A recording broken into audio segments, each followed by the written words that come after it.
Hey students, firstly, welcome to the final week of remote learning. Next week we're back in person. This time next week we'll be sitting down in our classroom and I'm just going to make sure that I'm not going to make you sit there for 75 minutes and listen. We're going to be able to talk to each other. We're going to be able to talk about the experience of COVID as well as still pushing forward. We've got a task next week, which is an outcome task again, which is about Supersize Me. So it's going to be a nice easy start back to face-to-face learning by watching that documentary and then answering some questions about it. So it's something to look forward to. Speaking of outcome task, there's a significant number of students, nearly half the class, that still have not handed in outcome task 1. I remind you that all 3 outcome tasks are required to be submitted with an S result if you wish to pass Year 10 Health. And so I really need more students to think about this lesson as well, getting that outcome task done. I extended the date to Friday and I'm hopeful that people can get that done. I just want to show you obviously where we're at right now.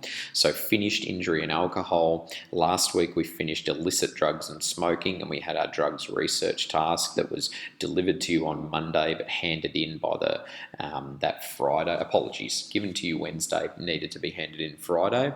This week, no outcome task, learning all about nutrition. Now, lesson 9, you guys will be doing some online ACER testing. So we've only got 2 lessons this week, and then moving into next week, back in person, outcome task. So hopefully we can get all of that done. I'm also going to remind you about this, that we're doing our learning disposition for this term is about resourcefulness, taking responsibility for your own learning through research and inquiry. So I've made a decision about how we're going to deliver nutrition in the 2 lessons this week, Monday and Wednesday's class. Today, I am not going to guide you through the PowerPoint like I usually do at the start of delivery. Today, I'm giving you research-based work after I give you a quick general recap about what you should know already. And then I will go through some more specifics in a little bit more detail than you've done in year 7 to 9 so far in Wednesday's class through a PowerPoint. So I'm just going to direct you to Compass for a moment. When you go into Compass under resources, under term 2 to 4, and this is week 3, the first 2 documents will be required to be completed today. Again, happy for you to email them to me for a look, but no need to upload to a learning task. I want to keep that for our outcome tasks. So the nutrient mix and match and the exploring nutrients research task. So with the nutrient mix and match, we're going through each of these nutrients, some macro, some micro on the left-hand side, and you need to match them up with which one's definition on the right-hand side there. You might even be able to do that without any research if you know this stuff already. The other task for today is about exploring, and it's got 3 parts to it. You're heading over to the Better Health channel website, which if you open the document, there's a link embedded there, and you need to answer the following 5 questions about carbohydrates, proteins, fats, calcium, and iron, just in a bit more detail than the mix and match. Then you go into the conditions section, and if you can't find it, there's a link here. Pick one of the diet-related diseases, which is listed there for you, and complete these 3 dot points. Outline the condition, describe the risk factors, and what are some protective nutritional factors, meaning what can I do nutritionally to help me out and avoid this. And then finally, picking a major health organisation that deals with this particular diet-related, whether it be diabetes, a cardiovascular disease, osteoporosis, for example. What is the organisation and what strategies have they put in place? That can go handwritten in your notes, or you can create a Microsoft Word document around that. Right, before we continue on, it's important to note that with all of this nutrition-based work, it goes hand in hand with a healthy and active lifestyle. That means that both sport, exercise, and physical activity need to play a part in everyday life. So when we have a look at this diagram over here, sport and exercise is what has been planned and organised for you to be a part of that has a deliberate effect to make you huff and puff. Whether it be going for a bike ride for the purposes of exercise, going for a run, playing tennis or sport, doing a boxing session, doing a yoga class, for example. The next one along, which we still want lots of in our life, is doing those everyday activities around the house like gardening, cleaning, etc., that actually involve you huffing and puffing incidentally. The next level is those lower intensity. So over here we had our yoga, which is our balancing. Over here is just simple stretching. We need to choose to take the stairs rather than escalators or lifts, and also taking the dog for a walk every day if you have one. And then those things that we really want to minimize is sitting at our desk. So wherever possible, being more and more physically active in your lifestyle. That's all going to help play a part when you are eating the right foods. Now, there are three main food groups that I'm sure you've heard of before. We've got our carbohydrates, we've got our proteins, and we've got our fats. And to quickly summarize these for you, carbohydrates, and I'll flash back to that image in a moment. Carbohydrates are all about energy for quick burning when you want to exercise or be physically active.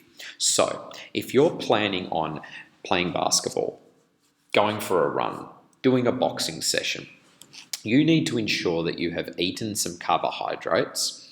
There are high GI and low GI carbohydrates. Each of these will release either fast or slow energy into your body, but by eating these naturally sugar high foods like carbohydrates, you actually provide your body with the energy it needs to complete that higher intensity movement patterns throughout the day. On the other hand, fats over here, and we're talking about good fats, so soluble or non-soluble fats. We're talking about the ones that are good for our body, and you can read up about those as you go through today's lesson. Fats is not something that is going to make you put on weight unless you eat them excessively.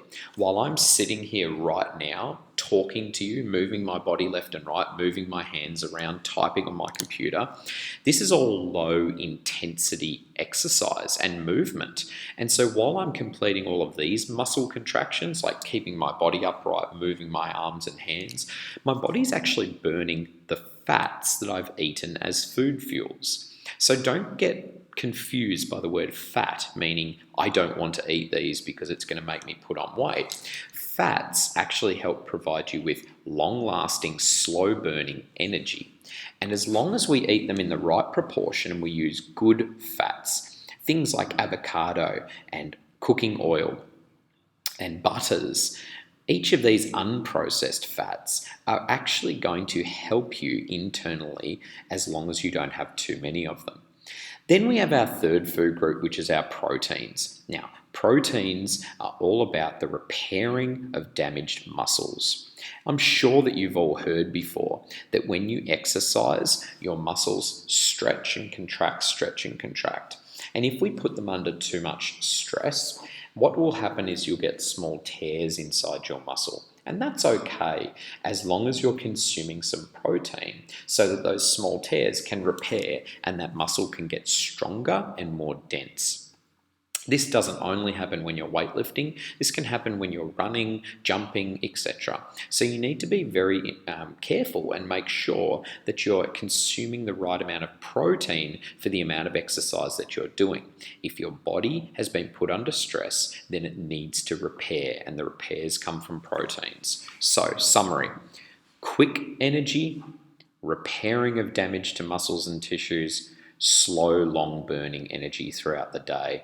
It's important that all three of these food groups are consumed, and then within this, you'll also notice they're those macronutrients. We also have some micronutrients and what they do, things like iron, salt and sodium, calcium, etc., and fiber that you'll go through in today's lesson and be able to find out the answers for each of those and what they do for you. Today's about building an understanding of nutrition by understanding the basics, either reintegrating this into your brain if you have learnt it before, or immersing yourself in it for the first time. I'll be available via Zoom and happy to answer any nutritional based questions, as deep as they might be today. But on Wednesday's class, our plan is that I will deliver to you information about a healthy, balanced diet, what is good, what is bad, how much is too much, to really prepare you for watching Super Size Me next week and being able to complete the outcome task. Don't forget, if you haven't finished last week's outcome task, get it done as soon as possible. I'll see you guys in a week's time.